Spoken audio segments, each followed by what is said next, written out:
My wife regrets opening our marriage after taking bad advice. Can I save it? Let me start by saying that I've been married to my husband for 5 years and we've been together for 7. For privacy, I'll refer to us as Adam and Brooke. We met during our second year at community college. I earned a 2-year degree in office management, while Adam went on to complete a 4-year degree in business administration through a university that offered remote classes at the community college. Fast forward to today. I'm 26, Adam is 27, and we were planning to start a family later this year. Our dream was to have 4 kids, ideally 2 boys and 2 girls. We've had a very happy marriage and our families adore us both, but here's where I made a huge mistake. I developed what some might call a work-husband dynamic, though in my case it was with a delivery driver. He works for one of the major delivery companies and he frequently makes stops at my office. For privacy, let's call him Ethan. At 25 and single, Ethan has been delivering to my workplace for nearly 2 years. From the moment we met there was an undeniable connection, not romantic necessarily but a kind of spark. I was drawn to him. Whenever he made a delivery we'd chat for at least 10 minutes, and I always made it a point to be at the front desk when he arrived.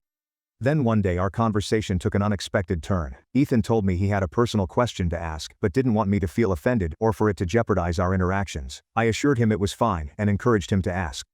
Ethan said, "I feel a really strong attraction to you and was wondering if you feel it too." His boldness caught me off guard and I felt a wave of embarrassment. After taking a moment to compose myself I told him the truth. I felt it too. Ethan admitted that if I weren't married he would have asked me out.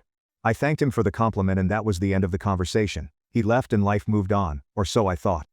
Over the next week our usual banter was replaced by brief awkward small talk. I couldn't stop thinking about our exchange and felt guilty, wondering if I'd crossed a line. The unease stuck with me.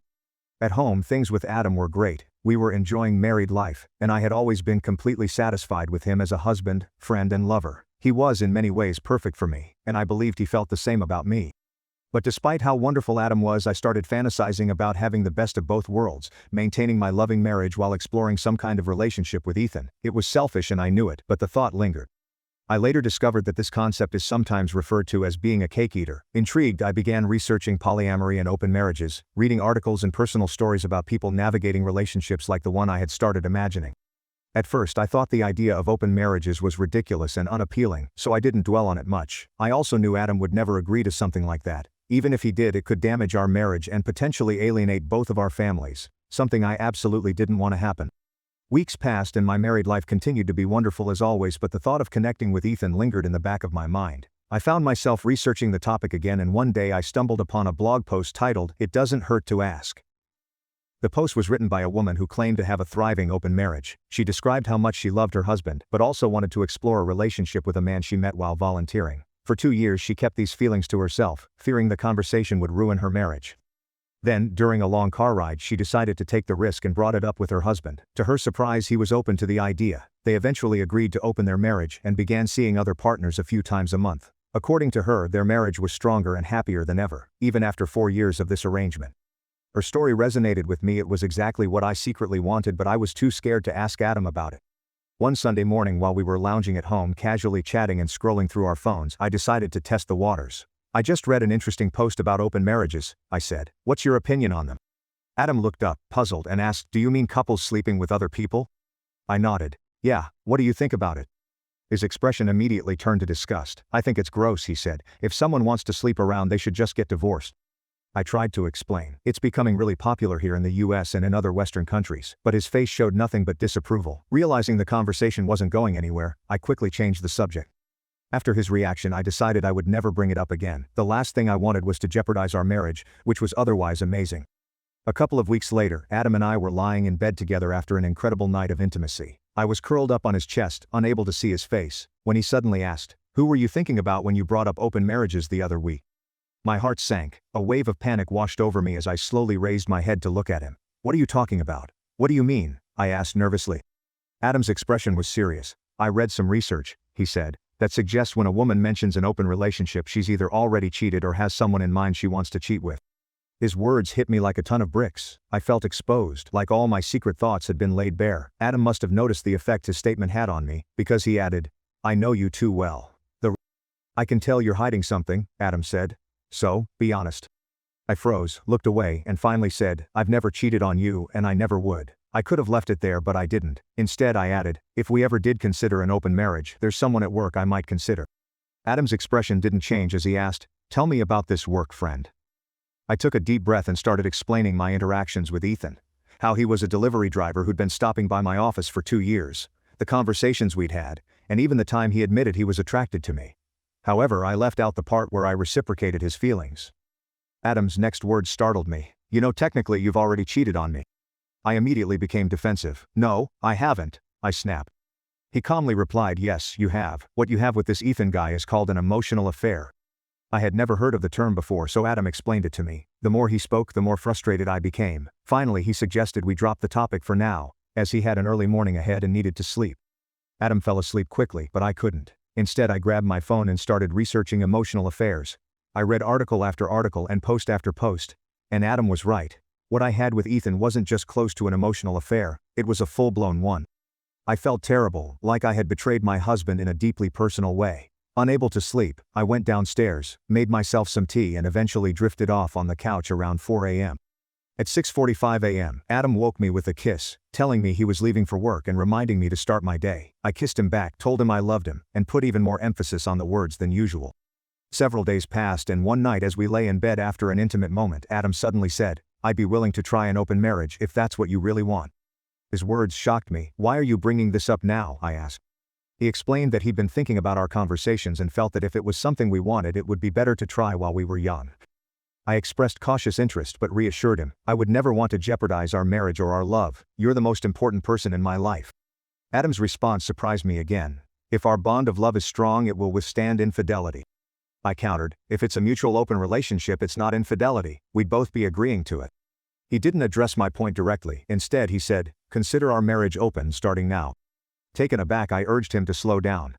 "We need to set ground rules first," I insisted. Adam laid out his conditions. "We must announce who we plan to sleep with and when, in advance. We must disclose the encounter afterward without graphic details. Protection must be used for all forms of intimacy, no exceptions." I agreed to his terms and proposed adding a couple of my own. I suggested 2 additional ground rules for our open marriage. We would keep the arrangement confidential and we would promise that no extramarital relationship would jeopardize our marriage or commitment to each other.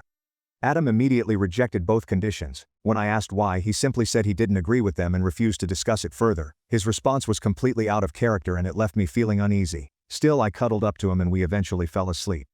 The conversation lingered in my mind, making me question the idea of an open relationship. It felt as though Adam had an ulterior motive, which made me apprehensive. For the next month, I decided not to pursue the idea. Instead, we lived our lives as usual.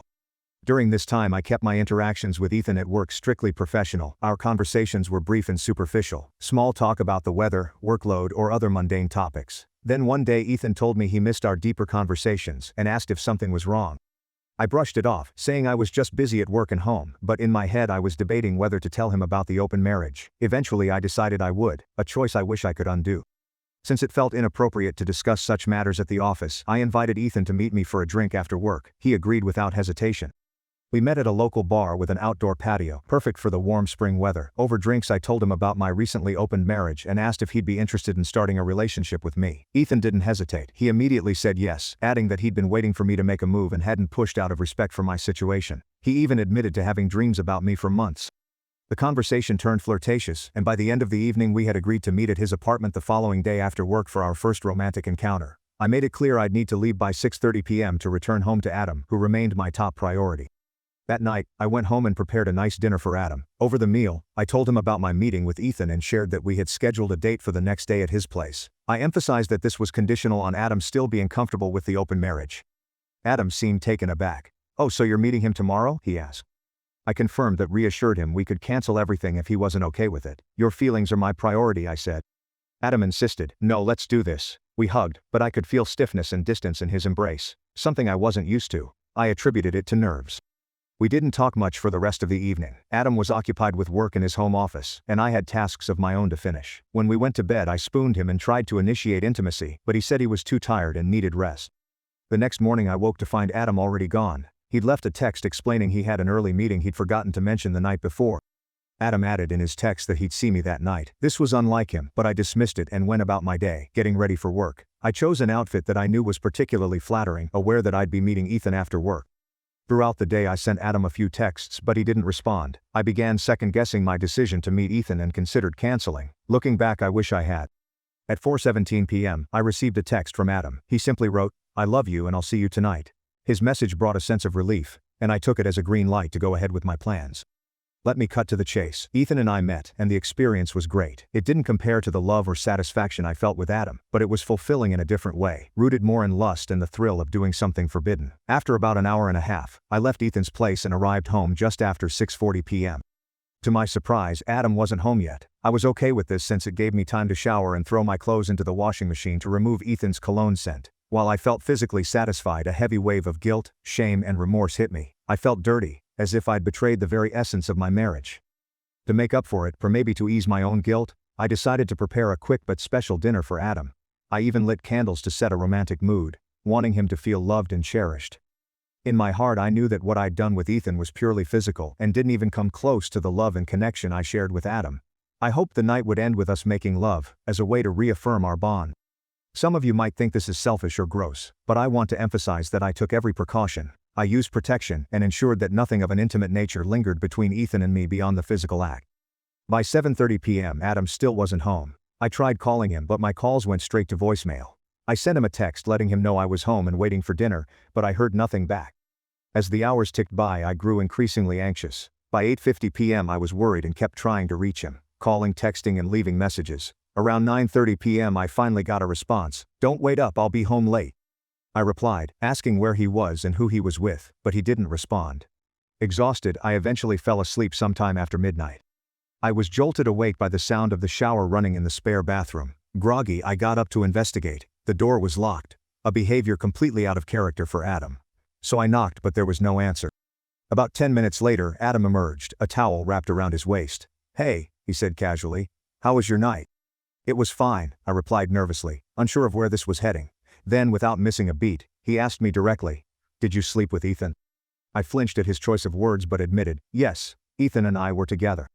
Trying to shift the focus, I asked where he had been. Adam said he had spent the night bar hopping and dancing.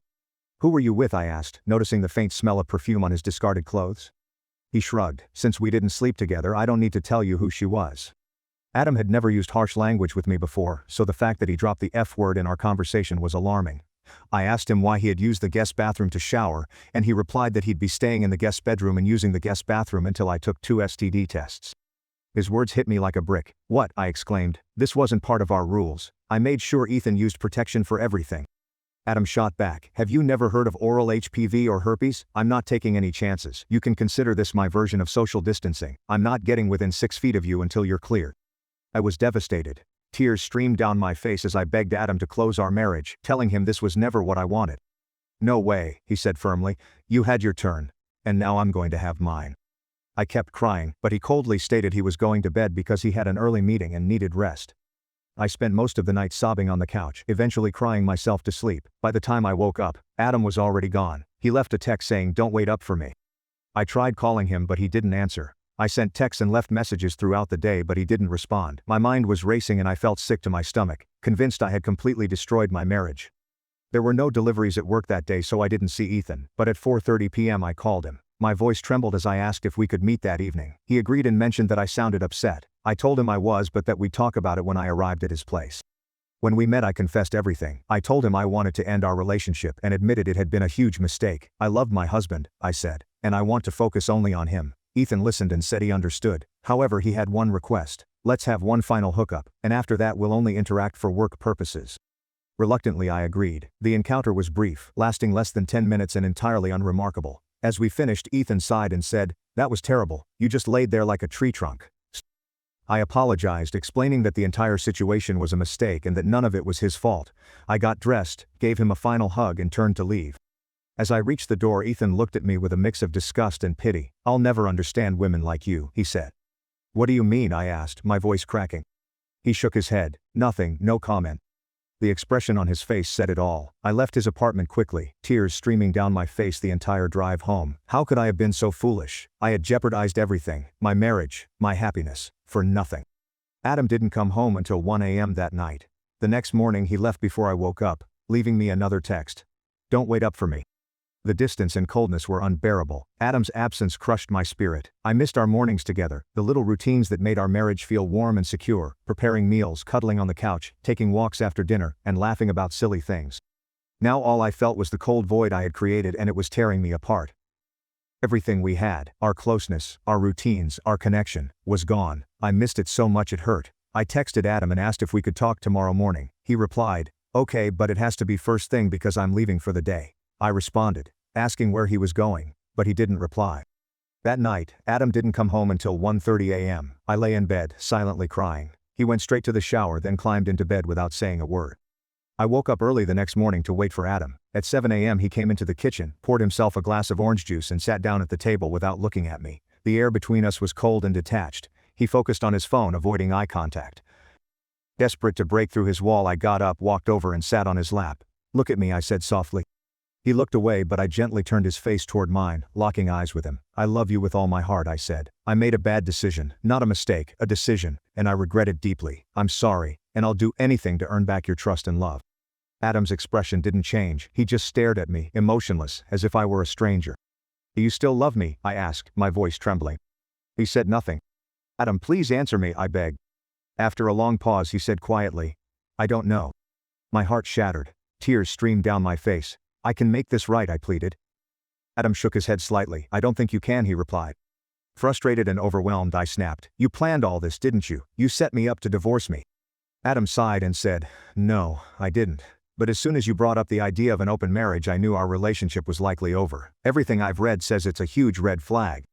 I pressed further, "Then why didn't you just shut it down immediately and demand I cut off all contact with Ethan?" His response stung. "You can't force someone to be faithful. You either are or you're not, and clearly you're not a monogamous person." I broke down, sobbing, "I am monogamous. Please don't throw us away." Adam didn't respond. He stood up, grabbed his things and said, "I'm leaving." "Where are you going?" I asked desperately. "I'll be back after midnight," he replied flatly. I reminded him, "Tomorrow is Easter Sunday. We're supposed to leave at 7 a.m. to go to my parents' house. My family adores Adam, and we spend nearly every holiday with them, especially since his parents now live in Florida." "I'm not going," he said coldly. I was devastated. "Please, Adam," I begged, "come with me." "No," he replied firmly. "What am I supposed to tell my parents?" I asked, my voice breaking. "Tell them the truth," he said with a shrug. I begged and pleaded, but he ignored me, packed a gym bag, and left the house. I'm utterly broken inside and feel completely deflated. I don't know what to do. I'm reaching out to all of you for advice. Are there any steps I can take to save my marriage? I'd especially like to hear from anyone who has navigated a similar situation with open marriages or emotional affairs. Is it even possible to recover from such a betrayal? Have any couples successfully reconciled after opening their relationship? Thank you all for listening to my story. Your feedback has been invaluable, even the criticism I know I deserve. I'm going back to bed now to cry for the rest of the day. Update 1. I wanted to share an update. First, thank you to everyone who responded with advice and support. It's been a tough few days, and your words helped me endure some of the hardest moments of my life. Many of you criticized me and called me names, and I deserved every bit of it. I appreciate the honesty. It's been a wake-up call I needed. Easter Sunday and today have been some of the most difficult days I've ever faced. I drove to my parents' house as planned, but when I arrived, the first thing they asked was, "Where's Adam?" I lied. I told them he had an emergency at work and couldn't make it. I didn't want to upset the family gathering or ruin their day. They seemed to believe me at first, but grew suspicious as the day went on because I wasn't texting or calling Adam like I usually do during holidays. To throw them off, I sent fake texts to make it look like I was in touch with him. I even pretended to get replies telling everyone he was still busy at work and would call me the next day. The truth? Adam never texted or called, not even to check if I arrived safely. That broke my heart all over again. I planned to stay overnight at my parents' house and tell them about our marital problems the next day. I dreaded it because I knew they'd berate me and be deeply disappointed. This morning I finally told them everything and it went exactly as I feared. They yelled, called me terrible names and said, "We didn't raise you like this." Their words cut deep, but I knew I deserved it. They called my sister over and she tore into me as well. Through tears I apologized and admitted that what I did was terrible. I promised them I'd learned from this and vowed never to make the same mistake again. I told them my only goal now is to win back Adam's trust and love. Though they were furious, by the end of the conversation, they told me they still loved me and would pray that my marriage could be saved. I drove home that evening, feeling completely defeated. During the day I'd called and texted Adam several times, but he didn't respond. When I got home I found a note on the counter. "I've gone to Florida to visit my parents. I'll be back Sunday." Reading that note crushed me. We'd planned to visit his parents together in May, and now, because of me, that plan is off the table. I hate myself. I've ruined everything and I can't even cry anymore. The pain and remorse are so deep that it feels like tears are pointless. I'm just hollow and depressed. Update 2. It's been almost a year since everything fell apart and I wasn't planning to post again. However, after seeing the overwhelming interest and support from the community, I've decided to share where things stand now. Well, I have both bad news and good news. Let's start with the bad. Adam and I are divorced. It was finalized back in December. In the end, Adam decided he couldn't stay married to me after I was with another man. He said he would never be able to trust me again, and admitted he felt embarrassed to be seen in public with me. He also said divorcing me helped him regain his sense of masculinity. I disagree. He never lost his masculinity, and besides, no one outside our families knows about my brief involvement with Ethan. But fine, that's his perspective and I respect it. Now for the good, or rather great news. Adam and I started dating again last month. We reconnected on Valentine's Day and it's been amazing.